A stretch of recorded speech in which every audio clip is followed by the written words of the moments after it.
కొరింథీయులకు రాసిన మొదటి పత్రిక 13వ అధ్యాయము మొదటి నుంచి చదువుతున్నాను, చూడండి. మనుషుల భాషలతోనూ దేవదూతల భాషలతోనూ నేను మాట్లాడినను, ప్రేమ లేని వాడనైతే మ్రోగెడు కంచును గణగణలాడు తాళమునై ఉందును. ప్రవచించు కృపావరము కలిగి మర్మములన్నీయు జ్ఞానమంతయు ఎరిగిన వాడనైనను, కొండలను పెకలింపగల పరిపూర్ణ విశ్వాసము గలవాడనైనను, ప్రేమ లేని వాడనైతే నేను వ్యర్థుడను. చిన్న మాట ప్రార్థన చేసుకుందాం. ప్రేమ కలిగిన మా మహాపరిశుద్ధ తండ్రి, ఘనుడవగు దేవా, నీకు స్తోత్రమయ్యా. నీ దయాపూర్వక సంకల్పాన్ని బట్టి ఈవేళ మా అందరినీ ఇలాగు సమకూర్చావు. ఇంతసేపు నా ప్రభువా నిన్ను స్తుతించుకొని, సన్నుతించుకొని, మహిమపరుచుకొని ఇలాగున నిన్ను కీర్తించుకోవడానికి అవకాశం ఇచ్చావు. స్తోత్రం. ఊహించని రీతిలో మా మధ్యలోనికి నడిపించిన నీ దాసుని బట్టి వందనాలు. నేను పలుమార్లు ఆశించాను, ఈ బలిపీఠం మీద నీ దాసుని నిలిపి పాడించాలని. ఆశ తీర్చినందుకు కృతజ్ఞతాస్తుతులు చెల్లిస్తున్నాను ప్రభువా. అలాగే ఇప్పుడు వాక్య ధ్యానం చేయబోతున్నాం. ఉపదేశాన్ని అడ్డగింపజూసే సైతానీయ దురాత్మ అంధకార శక్తుల ప్రభావాన్ని నజరేయుడగు యేసుక్రీస్తు నామమున బంధిస్తున్నాం. నీ దాసుడు బలహీనుడు, అల్పజ్ఞుడు, అవివేకి తండ్రి, నీ దాసుని మరుగు చేయి. నీ బిడ్డలందరితో నీవే మాట్లాడు, కనికరించు, సహాయము చేయమని, పూర్తిగా నీ ఆత్మవశంలోకి తీసుకొని నడిపింపును అనుగ్రహించమని యేసుక్రీస్తు నామమున ప్రార్థించి వేడుచున్నాం తండ్రి. ఆమేన్, ఆమేన్. ప్రభునందు ప్రియులారా, కొద్దిసేపే చెప్పడానికి అవకాశం ఉంది, ఎక్కువ టైం లేదు కనుక చాలా క్లుప్త సందేశం అంతా ఒక 2-3 గంటల్లో ముగిస్తాను. ఏందండి నవ్వుతారు? టెన్షన్ పడ్డారా? అంత టైం లేదు ఇక్కడ కాబట్టి ఒక 30 గంటలో ముగించాలని ముచ్చట పడుతున్నా. ఇక ఆ పైన దేవుని చిత్తం. మనం చదువుకున్న ఈ వాక్య భాగంలో మనుషుల భాషలతోనూ దేవదూతల భాషలతోనూ నేను మాట్లాడినను, ప్రేమ లేని వాడనైతే మ్రోగెడు కంచును గణగణలాడు తాళమునై ఉందును అన్నాడు. ఈ మాటలో భాషలు ఎన్ని రకాలో చెప్పాడు. మనుషుల భాషలున్నాయి, మనుష్య భాషలకు వేరుగా దేవదూతల భాషలున్నాయి. ఈ మోనిటర్లు కొంచెం చూసుకో బాబు. మనుషుల భాషలున్నాయి, దేవదూతల భాషలున్నాయి. మనుషుల భాషలు మనుషులకు అర్థమవుతాయి, దేవదూతల భాషలు మనుషులకు అర్థం కావు. ఆ భాషలు అర్థం కావాలంటే ఖచ్చితంగా మళ్ళా భాషలకు అర్థం చెప్పే శక్తి అనే వరం కావాలి. పౌలన్న కృపా వరములను గురించి 12వ అధ్యాయం మొత్తం మాట్లాడాడు. 12వ అధ్యాయం మొత్తం కృపా వరములను గురించి మాట్లాడుతూ 12వ అధ్యాయం ముగింపులో వీటికంటే సర్వోత్తమమైన మార్గము మీకు తెలుపుతాను అని ప్రేమను గురించి సడన్గా మాట్లాడటం మొదలుపెట్టాడు. కృపా వరముల గురించి అప్పటిదాకా చెప్పుకొచ్చిన ఆయన ఈ వరములు ఎన్నున్నా ప్రేమ లేని వాడనైతే మ్రోగెడు కంచును గణగణలాడు తాళమునై ఉందును అన్నాడు. అల్పుడెప్పుడు బలుకు ఆడంబరముగాను, సజ్జనుండు బలుకు చల్లగాను, కంచు మోగునట్టు కనకంబు మోగున అన్నాడు వేమన. ఇప్పుడు గంట ఎంత సప్పుడు వస్తుందండి? ఇత్తడి గంట టంగ్ టంగ్మని మార్కెట్కి తీసుకెళ్ళి దాన్ని అమ్మకానికి పెడితే అది గంట సైజును బట్టి చిన్నదైతే 100లోనో, పెద్దదైతే వేలల్లోనే ఉంటుంది. ఉదాహరణకి ఒక 2 కేజీల గంట, 2 కేజీల ఇత్తడి ఎంత చేస్తుందండి? 2 కేజీల ఇత్తడి ఎంత? ఒక 1000 రూపాయలు వస్తుంది 2 కేజీలు ఇత్తడి. 2000, సరే 2000 వేసుకో. 1300, 11, సరే 2000 వేసుకో, ఎక్కువ వేద్దాం. 2 కేజీల ఇత్తడి తమ్ముడు అంటున్నాడు 1100-1200 ఉంటుందని. నేను 2000 అంటున్నా. ఆ 2 కేజీల ఇత్తడి తెచ్చి గంట చేసి కొడితే ఊరు మొత్తానికి వినపడిద్ది టంగమని. బాగా హైట్లో పెట్టి గంట కొడితే ఊరు మొత్తానికి వినపడిద్ది. కానీ దాని వెల 2000. అదే 2 కేజీలతో ఓ బంగారు వస్తువో లేకపోతే ఏ వస్తువు కాకపోయినా ఒక ముడి బంగారమే ఉందనుకో, దాని వెల ఎంత? 2 కేజీల బంగారం వెల ఎంత? కేజీ బంగారం ఎంత ఉంటుంది? ఇత్తడంటే చెబుతారు కానీ బంగారం ఎవరికి తెలుసు కేజీల లెక్క? అంత వ్యాపారస్తులు ఎవరు ఉన్నారు ఎవరన్నా? కేజీ బంగారం ఎంత చేసు? సుమారు వేలల్లో ఉంటుందా, లక్షల్లో ఉంటుందా? పెద్దగా చెప్పండి. లక్షల్లోనే ఉంటుంది. అలాంటిది 2 కేజీలు చాలా కదా. అదేంది, అది అంతే ఉంటుంది వర్ణం, ఇది కూడా అంతే ఉంటుంది. దానికి దీనికి తేడా ఏంటి? బోల్డ్ అంతా. దీని విలువ వేరు, దాని విలువ వేరు. దీని నాణ్యత వేరు, దాని నాణ్యత వేరు. దీని పనితనం వేరు, దాని పనితనం వేరు. ప్రేమ అనేది భక్తునిలో లేకపోతే, బాగా వినండి, కృపావరములు ఎన్నున్నా అవన్నీ వినేవాడికి సప్పుడు చేయటానికే పనికొస్తాయి కానీ దేవుడు హర్షించడానికి పనికిరావు. ప్రేమ లేని వాడికి కృపావరములు ఎన్నున్నా వాడు మ్రోగెడు కంచును గణగణలాడు తాళముతో సమానము. చూసేదానికి సప్పుడు తప్ప, శబ్దము తప్ప ఇక ఏమీ ఉండదు. కానీ గోల్డ్ సప్పుడు చేయదు, సైలెంట్గా ఉంటుంది. ఒకవేళ బంగారంతో గంట చేస్తే మోగదేమో నా డౌటు. దేవునికి స్తోత్రం. అర్థమైందా? కానీ ప్రేమ కలిగి ఉన్నటువంటి వ్యక్తి, ప్రేమతో నింపబడినటువంటి వ్యక్తి కృపావరములు కలిగి ఉన్నా లేనట్టుగానే నడుచుకుంటాడు. అతను విలువైన పాత్ర. ప్రేమ లేకుండా వరములు కలిగి ఉన్నవాడు మ్రోగెడు కంచు గణగణలాడు తాళము అయితే, ప్రేమ కలిగి వరము కలిగి ఉన్నవాడు దేవుని కొరకు నాణ్యంగా వాడబడతాడు, శ్రేష్ఠుడు అనేది పౌలు మహనీయుడు మాట. మనుషుల భాషలు, దేవదూతల భాషలు, రకరకాల భాషలు మాట్లాడే వరమున్న ప్రేమ లేకపోతే సున్నా అన్నాడు. తర్వాత త్యాగాన్ని గురించి మాట్లాడాడు, విశ్వాసాన్ని గురించి మాట్లాడాడు. కొండలను పెకలింపగలిగే పరిపూర్ణ విశ్వాసము గలవాడనైనను, అలాగే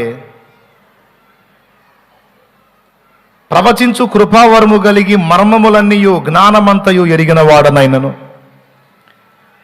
కొంతమంది చాలా అద్భుతంగా భాషలు మాట్లాడతారు.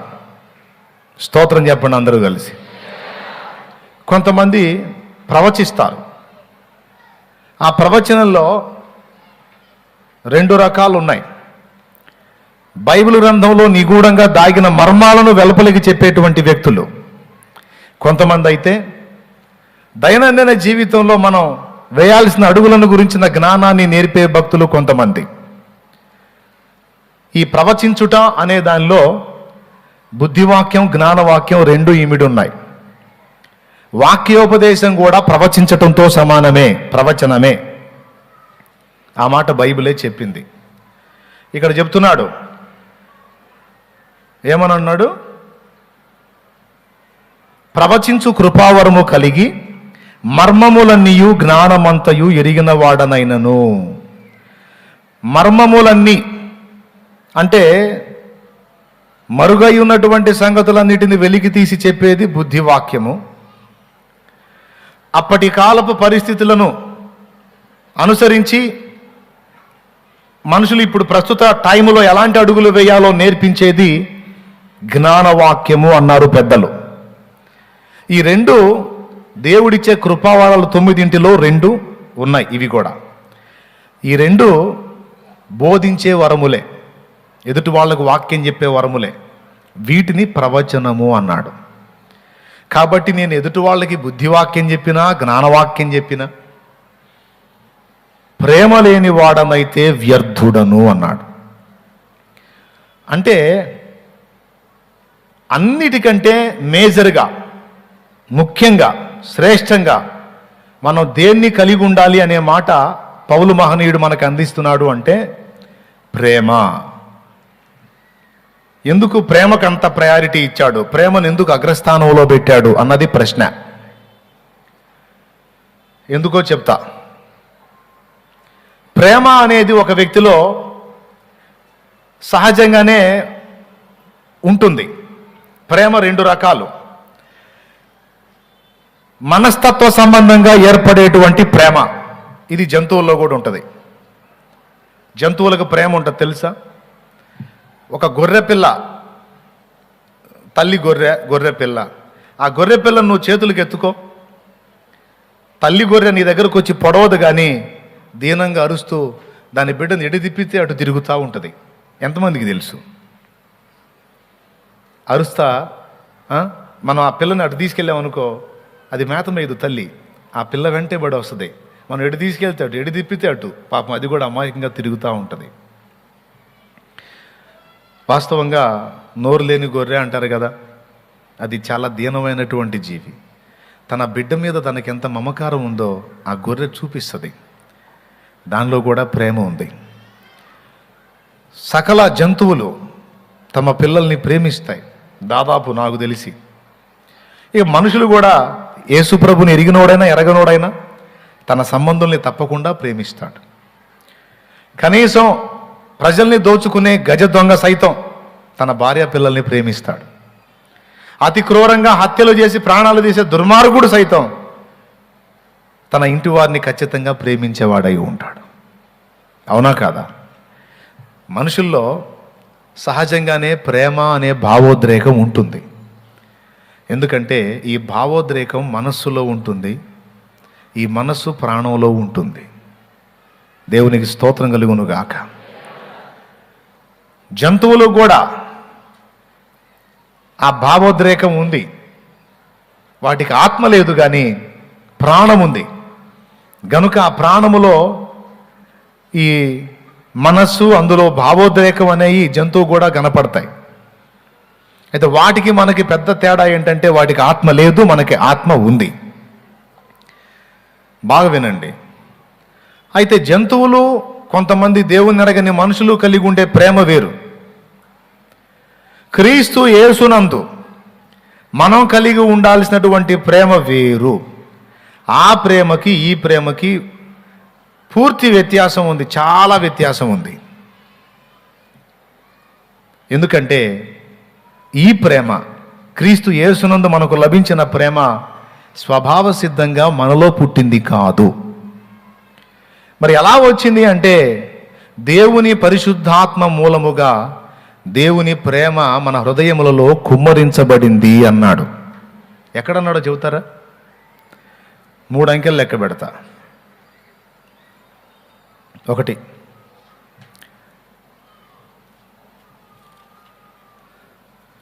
1:30. దేవునికి స్తోత్రం కలుగును గాక. హల్లెలూయా. 2, 2:30, 3. చూడు, రోమాపత్రిక 5వ అధ్యాయము 5వ వచనం. ఎందుకనగా ఈ నిరీక్షణ మనలను సిగ్గుపరచదో, మనకు అనుగ్రహింపబడిన పరిశుద్ధాత్మ ద్వారా దేవుని ప్రేమ మన హృదయములలో కుమ్మరింపబడి ఉన్నది. ఈ ప్రేమ సహజ సిద్ధంగా అందరికీ కలిగేటువంటి ప్రేమ కాదు. యేసుక్రీస్తు రక్తము చేత విమోచింపబడినటువంటి తన పరిశుద్ధుల హృదయాలలో దేవుడు తన ప్రేమను కుమ్మరించాడట. దేవునికి స్తోత్రం చెప్తారా గట్టిగా? ఏ ప్రేమ? ఎవరి ప్రేమ? దేవుని ప్రేమ. మనుషుల ప్రేమ వేరు, దేవుని ప్రేమ వేరు. మనుషుల ప్రేమ కొంచెం స్వార్థంతో మిళితమై ఉంటుంది, దేవుని ప్రేమ ప్రత్యేకంగా ఉంటుందండి. ఉదాహరణకి, తల్లి మంచి బిడ్డ అయితే ప్రేమిస్తుంది, వాడు దుర్మార్గుడే రోజు కొట్టేవాడు అనుకో, ఈ నాశనంగానే అంటది. అంటదా? అందా? ఎన్నిసార్లు తనులు తింటది? ఎన్నిసార్లు బాధలు పడిద్ది? ఖచ్చితంగా ఒకరోజు వాడిని శపించిద్ది. వాడు బాగా టార్చర్ చేసేవాడైతే వాడు చచ్చినా కూడా అంత ఫీల్ అవ్వదు. అదే మంచి కొడుకు అయితే అవసరమైతే తల్లి కూడా వాడి గురించి దిగులేసుకొని చచ్చిపోయే అవకాశం కూడా ఉంది. అవునా? అంటే తల్లి ప్రేమలో వాడు మంచోడైతే ప్రేమించడం, వాడు ఒకవేళ చెడ్డవాడైతే బాగా టార్చర్ చేసేవాడైతే వాడు చచ్చినా పర్వాలేదు అనుకునేటువంటి తత్వం. అంటే ఆమె ప్రేమలో పర్సెంటేజ్ ఉంది, మారిపోయే తత్వం కూడా ఉంది. నాకు తెలిసి మరి అంతే. మరి మీకేమన్నా ఇంకా స్పెషల్ ఏమన్నా తెలిసేమో చెప్పండి. ఏం లేదుగా, రైట్. కానీ దేవుని ప్రేమ దానికి పూర్తిగా భిన్నమైంది. దేవుని ప్రేమ యొక్క గొప్పతనం ఏంటంటే, మనం మంచివాళ్ళంగా లేక మునిపే మనం ఇంకా పాపులము, నీచులము, దౌర్భాగ్యులమై ఉండగానే ఆయన మనల్ని ప్రేమించాడు. ఎంత ప్రేమించాడు అంటే మన కోసం తన దేహమును, ప్రాణమును, ఆఖరి రక్తపు బొట్టు వరకు ధారబోయినంతగా ప్రేమించాడు. దేవునికి మనం కుమారులం, మిత్రులమై ఉన్నప్పుడు కాదు, మనం దేవునికి శత్రువులమై ఉన్నప్పుడే మనల్ని ప్రేమించి ప్రాణం పెట్టాడు.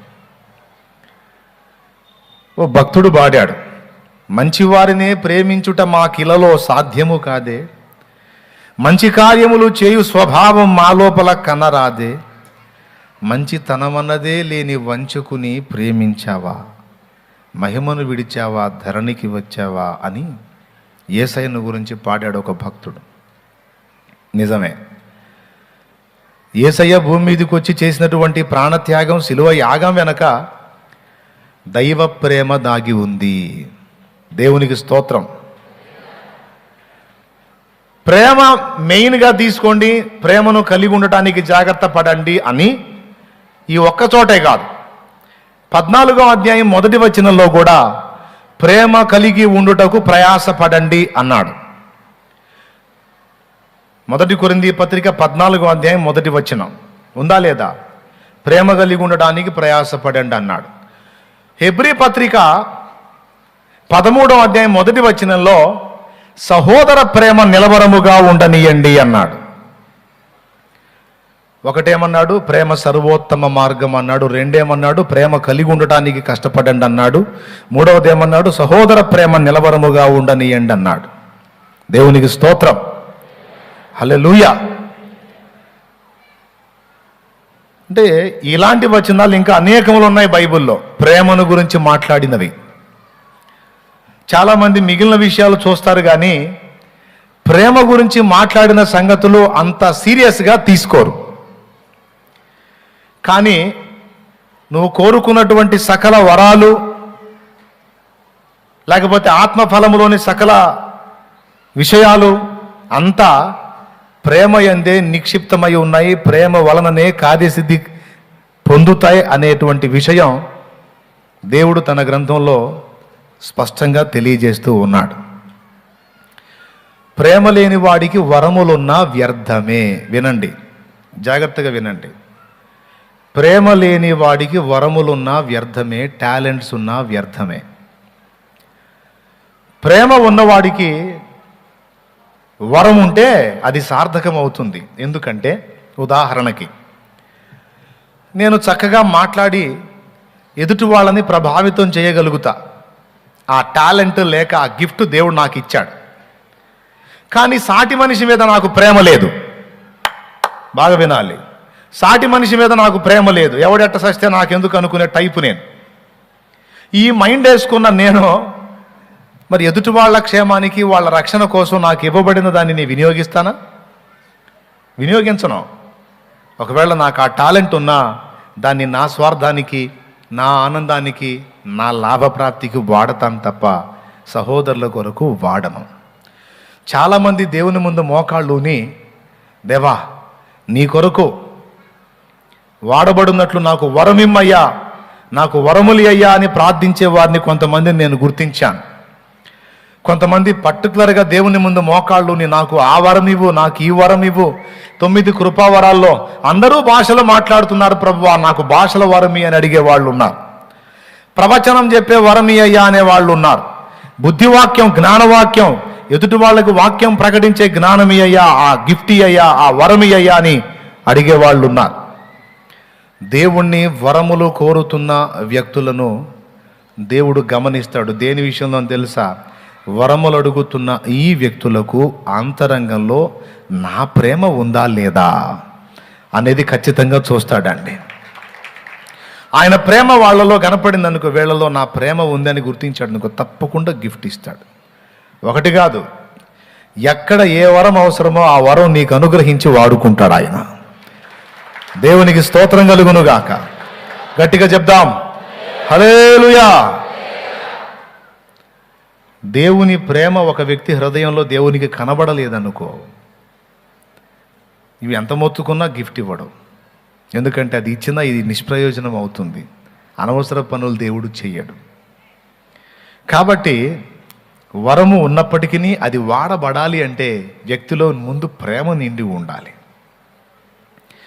యేసయ్య ఎన్ని రకాల కార్యాలు చేశాడో మనందరికీ తెలుసు. కానీ చేసిన ప్రతి కార్యం తన కోసం ఒక్కటి కూడా చేసుకోలేదు. తెలుసుగా మీకు? ఆయన ఎన్ని కార్యాలు చేశాడో అన్ని కార్యాలు తన కోసం ఒక్కటైనా చేశాడా? 5 రొట్టెలు 2 చేపలు అద్భుతం చేసి గంపలు గంపలుగా చేసేశాడు.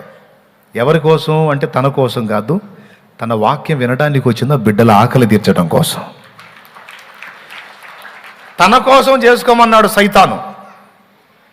యేసు, నీవు దేవుని కుమారుడవైతే ఈ రాళ్లను రొట్టెలుగా చేసుకో అన్నప్పుడు, అదెంత పనిరా, ఇప్పుడే చేసేస్తాను అని చేయలా. తన కోసం ఒక్క అద్భుతం కూడా యేసయ్య చేసుకోలే, కానీ బిడ్డల కోసం సమస్తము చేశాడు ఆయన. మనుషుడు రొట్టె వలన కాదు, దేవుని నోటి నుండి వచ్చు ప్రతి మాట వలన జీవించును అని సైతానుకు సమాధానం చెప్పాడు. కానీ తన పిల్లలకు ఆకలి అయినప్పుడు మాత్రం అద్భుతం చేసి మరి వాళ్ళ ఆకలి తీర్చాడు. యేసయ్యకు ఉన్న శక్తులన్నీ కూడా, ఆయన పొందినటువంటి ఆ కృపలన్నీ కూడా సమాజ శ్రేయస్సు కొరకు, సమాజ క్షేమం కొరకు వాడేశాడు. ప్రియులారా, ఎందుకు ఈ మాటని నేను ఈరోజు మీకు అందిస్తున్నానంటే, ఈరోజు ఒక దారుణమైన వాతావరణం కనపడుతుంది సమాజంలోనూ సంఘంలో కూడా. అంటే మన సహవాసం అని కాదు, టోటల్ సార్వత్రిక సంఘం మొత్తాన్ని తీసుకుంటే సమాజంలో సొంత వాళ్ళని అతి కిరాతకంగా చంపేసేటువంటి పరిస్థితి వచ్చింది. సొంత వాళ్ళని అతి క్రూరంగా ఆస్తుల కోసం, గొడవల కోసం, అభివృద్ధి చూసి తట్టుకోలేక కొన్ని పల్లెటూళ్ళకి వెళ్ళి చూస్తే డబ్బులు పెట్టుకొని మరి ఒకడి మీద ఒకడు చేతబళ్ళు చేయించుకుంటున్నారు అన్ని జనులు. ఎందుకురా బాబు వాడి మీద అంత దుర్మార్గం చేస్తున్నామంటే, వాడు నాకు చేశాడులే అందుకని నేను చేస్తున్నా. నేను చూసా లోకంలో ఉన్నప్పుడు, వీడు ఒక మాంత్రికుడిని కలిస్తే వాడెళ్ళి ఇంకొకరిని కలుస్తాడు. ఎందుకంటే వాడు నాకేదో చేపించాడు, నా కుటుంబంలో పరిస్థితులు బాగుంటలేదు, సరే నేను పోయా, వాడు పచ్చగా ఉండకూడదు, వాడు నాశనం కావాలి అని వీడి డబ్బులు అప్పు చేసి మరి తీసుకెళ్ళి ఇంకొకటికి పెట్టి వాడి ద్వారా మంత్రప్రయోగాలు చేయించి వీడి కుటుంబాన్ని ఆర్పడానికి వాడు ట్రై చేస్తాను. కడవరి దినాల్లో ఒక ప్రత్యేకమైన లక్షణం జనాల్లో కనబడిద్ది అనే మాట సాక్షాత్తు యేసయ్యే చెప్పాడు. మత్తయి సువార్త 24వ అధ్యాయము ఒక్కసారి చూడండి. యేసయ్య రాకడకు ముందుండేటువంటి దినాలలో ఎన్నో రుజువులు, ఎన్నో గురుతులు చెబుతూ ఒక ప్రత్యేకమైన సంగతి చెప్పాడు. 24వ అధ్యాయం 10వ వచనం చూడమ్మా. అనేకులు అభ్యంతరపడి ఒకరినొకడు అప్పగించి ఒకరినొకడు ద్వేషింతురు. అనేకులైన అబద్ధ ప్రవక్తలు వచ్చి పలువురిని మోసపరచెదరు. అక్రమము విస్తరించుట చేత అనేకుల ప్రేమ చల్లారును. అద్దుగో, అక్రమము విస్తరించుట చేత అనేకుల ప్రేమ చల్లారును అన్నాడు. యేసయ్య రాకడకు ముంగురుతులలో సంభవాలు తెగుళ్ళు వస్తాయని, భూకంపాలు వస్తాయని, యుద్ధాలు వస్తాయని రకరకాలుగా చెప్పాడు కదా. ఇవన్నీ చెప్పి చెప్పి ఒక ఘట్టంలోకి వచ్చేటప్పటికి ఒక ముఖ్యమైన విషయాన్ని చూపించాడు. ఏంటంటే అక్రమం విస్తరించిపోయి మనుషులలో ప్రేమ చల్లారిపోతుంది. ప్రేమ చల్లారిపోతుంది అంటే చల్లారిపోతుంది అంటే ప్రేమ ఒక అగ్ని వంటిది. ప్రేమ అగ్ని వంటిది. అది మండుచూ ఉండాలట, అది చల్లారిపోకూడదు. అగాధ సముద్ర జలములైనా నీ ప్రేమను ఆర్పజాలవుగా. అగాధ సముద్ర జలములైనా నీ ప్రేమను ఆర్పజాలవుగా. ఈ ప్రేమ నాకై విలపించుచు ప్రాణము ధారబోయుచునే. ఈ ప్రేమ నాకై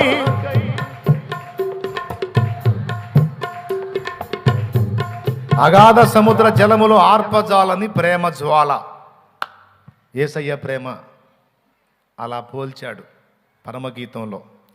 ఈ ప్రేమ ఒక జ్వాల వలె నిరంతరం మండుచూ ఉండాలట. ఇది చల్లారిపోకూడదు. అక్రమం విస్తరించుట చేత అనేకుల ప్రేమ చల్లారిపోతుంది. ప్రేమ లేని వ్యక్తులుగా ఎక్కువ మంది నిలిచిపోతారు అనే ఒక మేజర్ పాయింట్ని పరిశుద్ధాత్మ అంత్య దినాలలో సంభవాలలో ఒక సంభవంగా చూపిస్తున్నాడు. సభ్య సమాజంలో మనం చూస్తే ఆ పరిస్థితి మస్తు కనపడుతుంది. ఎంతోమంది తల్లులు అక్రమంగా సంతానవతులై పిల్లల్ని, పసికందుల్ని చంపేస్తున్నారు. తల్లికి మాతృవాత్సల్యం అనేదే లేకుండా పోతున్న పరిస్థితి ఏర్పడుతుంది. అక్రమ సంబంధాలకు అలవాటు పడి సొంత పిల్లల్ని చంపేసిన తల్లుల్ని ఈ దినాల్లో మనం చూస్తూ ఉన్నాం. మొన్నటికి మొన్న అక్కడ జరిగినటువంటి ఉదంత మదనపల్లిలో మనకు జరిగినటువంటి సంగతి తెలుసు. 2 కుమార్తెలు అతి కిరాతకంగా హత్య చేయబడ్డారు. ఎవరైనా చంపని, మొత్తానికి అదంతా ఒక కుటుంబం, పచ్చని కుటుంబం. ఎందుకు అంత దారుణమైన పరిస్థితి వచ్చింది, ఎందుకు అంత దుర్మార్గంగా చంపుకోవాల్సిన పరిస్థితి వచ్చింది అంటే దానికి ఏదో రకరకాల కారణాలు చెప్తున్నారు. నేను అంటున్నాను, అన్యజనులలోనే కాదు దేవుని సంబంధులలో కూడా ప్రేమ లేమి అనేటువంటి పరిస్థితి ఈరోజు భయంకరంగా కనపడతా ఉంది. మనం ఈ విషయాన్ని సీరియస్గా తీసుకొని జాగ్రత్తగా ఎదుటి వాళ్ళని ప్రేమించే విషయంలోనే కాదు, దేవుని ప్రేమించే విషయంలో కూడా కేర్ఫుల్గా ఉండాలి అనేది పరిశుద్ధాత్మ దేవుడు ఈరోజు నా దృష్టిలోకి తీసుకొచ్చాడు. ఎఫెస్సులో ఉన్న సంఘపు దూతకి ఇలాగూ రాయుము అని చెప్పి, నీ కష్టమును, నీ సహనమును, నీ బాధను, నీ ఇబ్బందిని అన్నిటినీ నేను తెలుసుకున్నాను, నాకు తెలుసు. కానీ నీ మీద తప్పు ఒకటి మోపాల్సి వచ్చింది. అదేంటంటే మొదట నీకుండిన ప్రేమను నువ్వు వదిలితివి అని. సాతాను చేసేటువంటి కుట్రలలో ఒక ముఖ్యమైన కుట్ర ఏంటంటే మన ప్రేమను చల్లార్చటం. అటు దేవుని మీద, ఇటు సాటి మనిషి మీద ప్రేమ చల్లారిపోయేటట్టు వాడు మన దృష్టిని వేరే వాటి వైపుకి, వేరే వాటి మీదకి ఆకర్షిస్తాడు. దేవునికి స్తోత్రం కలుగును గాక. ఏం చల్లారిపోయేటట్టు? ప్రేమ చల్లారిపోయేటట్టు. సేవకులకు మధ్య దైవిక ప్రేమ కొరవడిపోయింది. ఒక సేవకుడికి అన్యాయం జరిగితే ఇంకొక సేవకుడు నాకు జరగలేదు కదా అని ప్రశాంతంగా ఉందాం, నాకు జరగలేదు కదా అని శాంతి వచనాలు పలుకుదాం అన్న మెట్టులో ఉన్నారు. ఒక సేవకుడికి, ఒక పరిచర్యకు విఘాతం కలిగింది అంటే క్రీస్తు సంఘానికి దెబ్బ తగిలింది అన్న ఆలోచనే మర్చిపోయాడు. నేను కొంతమంది సేవకుల్ని చూశాను. వాళ్ళని తప్పుపట్టాలని కాదు, విమర్శించాలని కాదు. ఇక్కడ ఘోరమైన ప్రతికూలతని నేను ఎదుర్కొంటుంటే కనీసం చీమ గుట్టినట్టు కూడా స్పందించినటువంటి సేవకుల్ని చూశాను నేను. అన్యజనుల చేత ఎన్నో రకాలుగా ఇబ్బందులు ఎదుర్కొంటుంటే వీసుమంతో కూడా స్పందించకపోగా అన్యజనులే కరెక్టు, అతనే తప్పు అని చాటున వాళ్ళు మాట్లాడిన మాటలు తెలిసినాయి. నాకు చాలా గాయమైపోయింది. అసలు వీళ్ళు నిజంగా దేవుణ్ణి ప్రేమిస్తున్నారా? దేవుణ్ణి ప్రేమిస్తే పరిచర్యను ప్రేమిస్తాడు, పరిచర్యను ప్రేమిస్తే పరిచర్యలో ముందుకెళ్తున్న సేవకుణ్ణి ప్రేమిస్తాడు. అసలు ఆ ప్రేమ ఆ వ్యక్తిలో ఉంటే ఈ స్పందన రివర్స్లో ఉంటుంది. కానీ విచిత్రమైన స్పందన, అన్యులే కరెక్టు, సేవకుడే తేడా, సంఘమే తేడా అనే మాట మాట్లాడాడంటే దేవుని ప్రేమ ఆ వ్యక్తిలో ఉందా? అసలు ఉండాల్సిందన్నా ఉందా? సహజంగా మానవ సంబంధంగా ఆలోచించినా కూడా మనం ఎదురు చూసే ప్రేమ అక్కడి నుంచి దొరకలేదు. సో దైవజనుల మధ్య, సంఘాల మధ్య ప్రేమ కొరవడిపోయింది. ఒక సంఘం ఇంకో సంఘాన్ని ద్వేషించే పరిస్థితికి వచ్చింది. సిద్ధాంతంలో చిన్న చిత్తగా భేదాలు ఉండొచ్చు, చిన్న చిన్న లోపాలు ఉండొచ్చు, కొంతమందికి కొన్ని ప్రత్యక్షతలు అంది ఉండొచ్చు, కొన్ని అందకపోయి ఉండొచ్చు. కానీ భాషలు మాట్లాడే సంఘం భాషలు మాట్లాడని సంఘాన్ని ద్వేషిస్తుంది. సంగీత వాయిద్యాలు వాయించని సంఘం సంగీత వాయిద్యాలు వాయించే సంఘాన్ని ద్వేషిస్తుంది. పరిశుద్ధాత్మ అభిషేకాన్ని ఇష్టపడని సంఘం పరిశుద్ధాత్మ అభిషేకంతో నింపబడేటువంటి సంఘాన్ని ద్వేషిస్తుంది. యేసుక్రీస్తు రెండవ రాకడ శ్రమల మధ్యలో వస్తుంది అని నమ్ముతున్న సంఘాన్ని శ్రమలకు ముందే మనం వెళ్ళిపోతామని నమ్ముతున్న సంఘం ద్వేషిస్తుంది. ఓసారి నేను ఒక మెసేజ్ చెప్పా, మనం ఖచ్చితంగా అంత్య అబద్ధ క్రీస్తు పాలనలో మనం ఉండి తీరుతాం, వాడు మనకు ఏర్పాటు చేసినటువంటి శ్రమలన్నిటిలో మనం మునిగి తేలతాం, శుద్ధ సువర్ణమైన తరువాతే మనం ఎత్తబడతాం అని ప్రసంగం చేశా. దానికి ఒకడు కామెంట్ పెట్టాడు, ఒట్టి విశ్వాసి కాదు, సేవకుడే. ఏమని పెట్టాడో తెలుసా?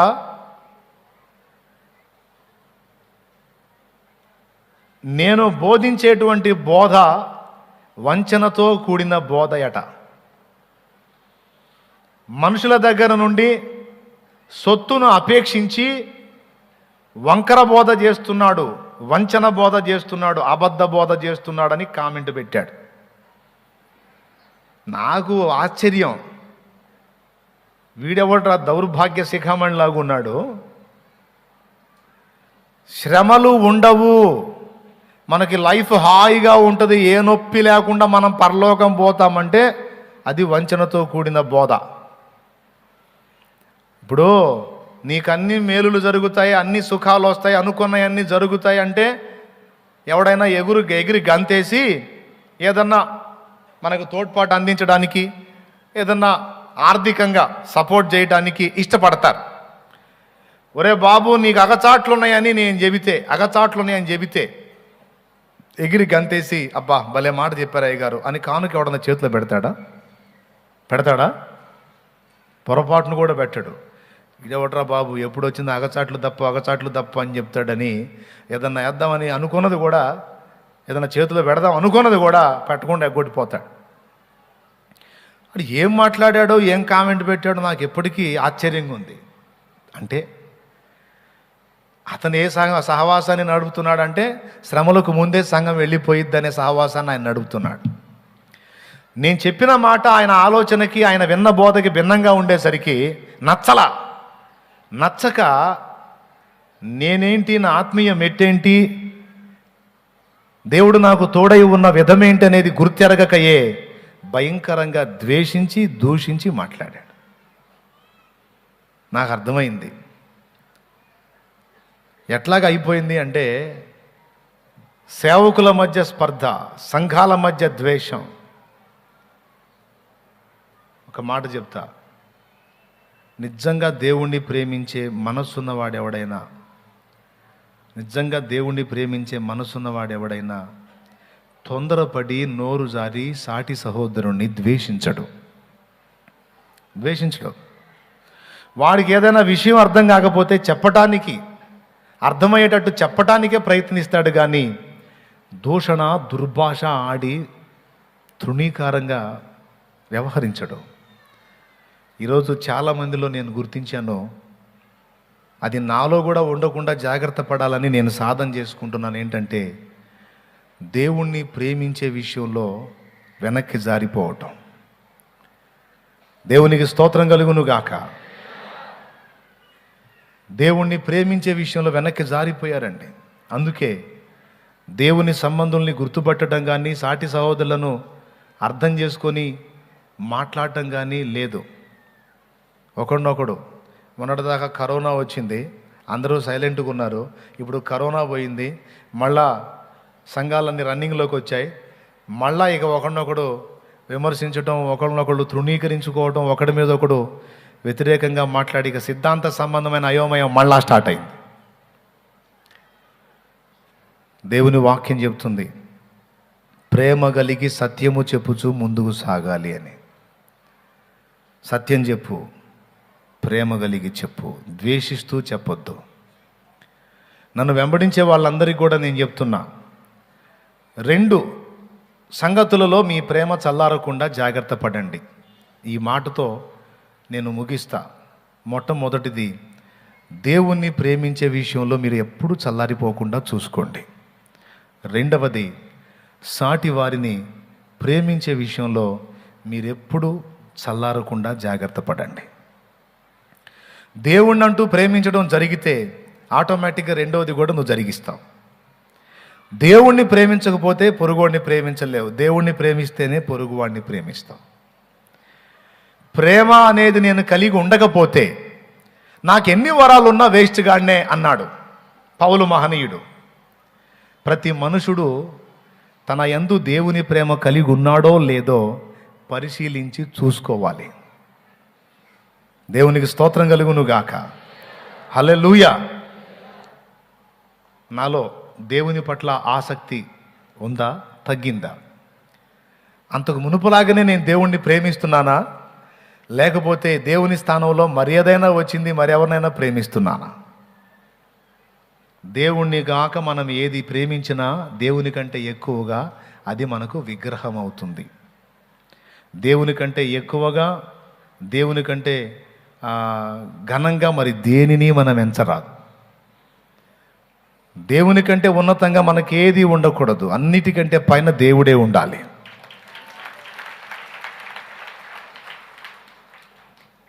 నీ హృదయంలో నిజంగా దేవునికి ఆ స్థానం ఉందా? దేవునికి అంతటి ప్రయారిటీ నువ్వు ఇస్తున్నావా లేదా అనేది కొంచెం జాగ్రత్తగా పరిశీలించి చూసుకో. ఎందుకంటే సీజనల్ వ్యాధుల్లో కొన్ని రోగాలు ఉన్నాయి. సీజనల్ రోగాలు, ఆ సీజన్ రాగానే ఆ జబ్బు వస్తుంది అన్నమాట. ఇప్పుడు అంత్యకాలపు సీజన్. ఈ అంత్యకాలపు సీజన్లో తెగుళ్ళు, భూకంపాలు, ప్రకృతి విలయాలు, యుద్ధాలు గట్రా ఇవన్నీ ఎన్నో చెప్పాడులే. కానీ వాటన్నిటితో పాటు ఒక బాంబు పేల్చాడు. ఏంటంటే అక్రమం విస్తరించి చాలామంది ప్రేమ చల్లారిపోయి ప్రేమ లేని వ్యక్తులుగా మిగిలిపోయే ప్రమాదం ఉంది అంత్య దినాలలో అన్నాడు. నా మట్టుకైతే ఎప్పటికప్పుడు నేను అది జాగ్రత్తగా చూసుకుంటున్నా. దేవునికి నేను చూపించాల్సిన ప్రేమ చూపిస్తున్నానా, లేకపోతే ఆయన్ను ప్రేమించటం తగ్గించానా? ఈ నేపథ్యంలో ఒకవేళ పరిచర్య అడ్డుబండగా వచ్చినా అది కూడా నాకు తొలగిపోవాలని నేను కోరుకుంటున్నా.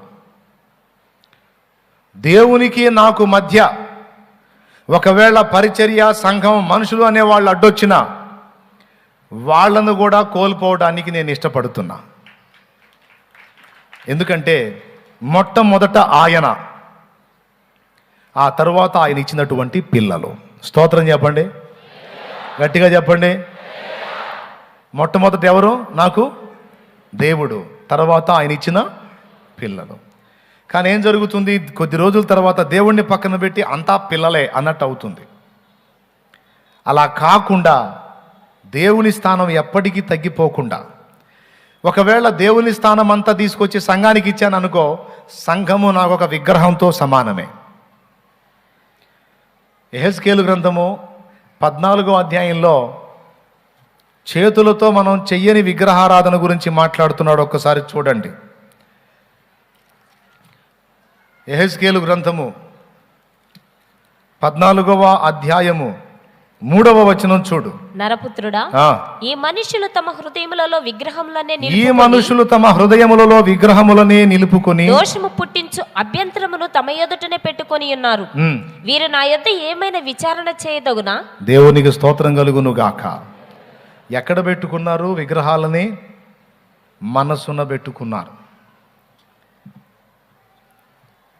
పదవీ కాంక్ష కొంతమందికి, దానికోసం దేవుణ్ణి ప్రేమించటం మానేసి అవసరమైతే దానికోసం పరిగెత్తుతారు. పదవీ కాంక్ష. కొంతమందికి ధనాపేక్ష, డబ్బు, దాన్ని ఆర్జించడం కోసం అవసరమైతే దేవుణ్ణి, ఆయన సన్నిధిని కూడా నిర్దాక్షిణ్యంగా పక్కన పెట్టేస్తారు. పదవీ కాంక్షతో దేవుణ్ణి పక్కన పెడితే పదవి నీకు ఒక విగ్రహం అయిపోయింది. ధనాపేక్షతో దేవుణ్ణి నిర్లక్ష్యం చేస్తే, స్తోత్రం చెప్పండి అందరూ కలిసి ఒకసారి గట్టిగా చెప్పండి. పదవీ కాంక్షతో ఉంటేనేమో పదవి ఒక విగ్రహం, ధనాపేక్షతో దేవుణ్ణి నిర్లక్ష్యం చేసే పరిస్థితుల్లో ఉంటే ధనం ఒక విగ్రహం. కొంతమంది మనుషుల్ని విగ్రహాలుగా చేసుకుంటారు. వాళ్ళ ఆనందం కోసం దేవుణ్ణి పక్కన పెడతారు. వీళ్ళకి మనుషులు ఒక విగ్రహం. కొంతమందికి వాళ్ళు చేసే ఉపాధి పని, దానిలో వచ్చే వచ్చుబడి కోసం దేవుణ్ణి కూడా నిర్లక్ష్యంగా పక్కన పెట్టేస్తారు. వారికి అదొక విగ్రహం. దేవుడు అంటున్నాడు, అన్యజనులు తమ చేతులతో విగ్రహాలకు మొక్కుతారు, వాటిని సేవిస్తారు. అయితే నా ప్రజలు వారి మనస్సులలోనే విగ్రహాలు నిలుపుకొని విగ్రహారాధన చేస్తున్నారని మాట్లాడుతున్నాడు. దేవుని కంటే ఎక్కువగా నువ్వు దేనిని ఎంచినా అది నీకు విగ్రహంగా మారుతుందని ఎరిగి దేవుని స్థానాన్ని దేనికి ఇవ్వకుండా జాగ్రత్త పడు. ఎందుకో చెప్తున్నా, దేవుని ప్రేమించడం ఎప్పుడైతే నీలో తరిగిపోతుందో ఆశీర్వాదం పోయి ఇక శాపం స్టార్ట్ అవుతుంది నీ వెంట. ఎందుకంటే నేనల్లా ఆ మాట పౌలు మహనీయుడు అన్నాడు, ఎవడైనను యేసుక్రీస్తు ప్రభువుని ప్రేమించని ఎడల అతడు శాపగ్రస్తుడగునుగాక అన్నాడు. దేవుని ప్రేమించడం, దేవుని ప్రేమ, దేవుని పట్ల ప్రేమ మనలో తరిగిపోవటం ఎప్పుడైతే స్టార్ట్ అయిద్దో ఇక శాపం రేజ్ అయింది. అందుకే చెప్తున్నా, ఈరోజు ఇక్కడ కూర్చున్న వాళ్ళలో చాలామంది దూర ప్రాంతాల్లోంచి వచ్చారు. మళ్ళీ మీరు నేను ఎప్పుడు కలుసుకుంటామో తెలియదు. కానీ మీరు ఎక్కడున్నా, ఏ ప్రదేశంలో ఉన్నా, ఏ ఊర్లో ఉన్నా, ఏ వాడలో ఉన్నా, ఏ ప్రాంతంలో ఉన్నా, నీ గుండె నిండా దేవుని స్థానాన్ని మాత్రం పోనీయకుండా జాగ్రత్త పడు. దేవుని ప్రేమించు, దేవుని ప్రేమించు. తర్వాత ఆయన చెప్పిన ఆజ్ఞల్లో మొట్టమొదటిది నిన్నువలని పొరుగువాన్ని ప్రేమించమన్నాడు. కనుక సాటి మనిషిని ప్రేమించి ఆ మనిషి కొరకు చేయగలిగినంత చేయడానికి ఎల్లప్పుడూ సన్నద్ధుడవై ఉండు. యేసయ్య తన కోసం ఏమీ జీవించలేదు, కానీ అనేకుల కోసం జీవించాడు. తన్ను గూర్చి తానేం చెప్పుకున్నాడో తెలుసా? ప్రకాశమానమైన వేకువ చుక్కను నేను అన్నాడు. యేసయ్య తన్ను గూర్చి ప్రకటన గ్రంథము 22:16లో దావీదు వేరు చిగురును ప్రకాశమానమునైన వేకువ చుక్కనై ఉన్నాను అన్నాడు. అంటే తన్ను తాను ఒక నక్షత్రంగా ప్రకటించుకున్నాడు యేసయ్య. యేసు వలె దేవుని ప్రేమించి పొరుగువాన్ని ప్రేమించి తన జీవితాన్ని అర్పణ చేయడానికి ఇష్టపడినటువంటి వ్యక్తులందరూ కూడా దానియేలు గ్రంథము 12వ అధ్యాయము 3వ వచనం ప్రకారం నిజ నక్షత్రాలు, దేవుని నక్షత్రాలు. బుద్ధిమంతులైతే ఆకాశ మండలములోని జ్యోతులను పోలిన వారై నిరంతరము ప్రకాశించెదరు. నీతి మార్గమును అనుసరించి నడుచుకున్నట్లు ఎవరు అనేకులను త్రిప్పుదురో వారు నక్షత్రముల వలె నిరంతరం ప్రకాశించెదరు. దేవునికి స్తోత్రం కలుగును గాక. ఎవరు అనేకులను త్రిప్పుదురో వారు నక్షత్రముల వలె నిరంతరము ప్రకాశించెదరు అన్నాడు. యేసయ్య ఒక నక్షత్రం, ఆయన పిల్లలంగా మనం కూడా నక్షత్రాలమై ప్రకాశించాలనేది ఆయన కోరిక. ఆమేన్. కానీ ఆ ప్రకాశానికి దోహదపడేటువంటి ప్రేమ మనలో తరిగిపోతుంది అని పరిశుద్ధాత్మ గుర్తించి జాగ్రత్త చేస్తున్నాడు. దేవుని విషయంలో ప్రేమ తరిగినప్పుడు ఆటోమేటిక్గా సాటివాడి విషయంలో కూడా తరిగిపోతుంది. దేవుని ప్రేమించటం మొదలు పెడితే ఖచ్చితంగా సాటివాడిని ప్రేమిస్తాడు. అలాగే దేవునికి సమీపం అయిపోతున్న వానికి, దేవునికి దగ్గరికి వెళ్తున్న వానికి తానేమై ఉన్నాడో తనకు తెలిసిపోతుంది గనుక తనను గురించి తనకు చాలా తక్కువ తలంపులు ఉంటాయి. దేవునికి బాగా దూరం అయ్యాడు అంటానికి గుర్తు ఏమిటంటే తనను గురించి తను గొప్ప తలంపుల్లోకి వెళ్ళిపోతాడు. తనను గురించి ఒక వ్యక్తి గొప్ప తలంపుల్లోకి వెళ్ళిపోయాడు అంటే వాడు దేవుడికి చాలా దూరం అయిపోతున్నాడు అని అర్థం. తనను గురించి చాలా తక్కువ తలంపు కలిగి తన స్థితి ఏమిటో ఎరుగున్నాడంటే అతడు దేవునికి చాలా సమీపం అవుతున్నాడని అర్థం. దేవునికి స్తోత్రం కలుగును గాక. భయంకరమైన దినాలు రాబోతున్నాయి భవిష్యత్తులో, ఈ మాట మర్చిపోకండి. ఇప్పటిదాకా వచ్చిన రోజులే క్షేమకరమైన సమాధానకరమైన రోజులు. ఇక ముందు రాబోతున్న రోజులన్నీ అక్రమంతో నిండిపోతున్న రోజులు. ఏదో అందరూ చెప్పండి. ఇక ముందు రాబోతున్న రోజులు ఏమి రోజులు? క్రమముతో కాదు, అక్రమంతో నిండిపోతున్న రోజులు. కానీ దేవుని సంఘం తన మహిమను కోల్పోకుండా నిమిత్తము దేవుని సంబంధుల అందరి హృదయాల్లో దైవిక ప్రేమ నింపబడినట్లు మనం ఎప్పటికప్పుడు జాగ్రత్త చేసుకోవాలి మన హృదయాలని. ఒకసారి మనల్ని పరిశీలించుకుందాం. దేవుని కంటే మిక్కటంగా, దేవుని కంటే ఎక్కువగా నా హృదయంలో ఎవరినైనా దేన్నైనా నేను మోస్తున్నానా? ఒకవేళ ఆ స్థితిలో నేను ఉంటే ఇప్పుడే దాన్ని విసర్జించి తిరిగి నేను దేవుని ప్రేమించటం మొదలుపెట్టాలి.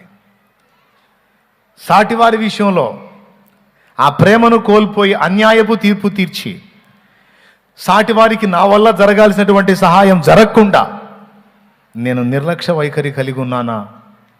అయితే నేను ఇప్పుడే సరిదిద్దుకొని ఈ రెండు విషయాలలో నా ప్రేమను నేను చక్కదిద్దుకోవాలి అని మనల్ని మనం జాగ్రత్త చేసుకుందాం, పునరుద్ధరించుకుందాం.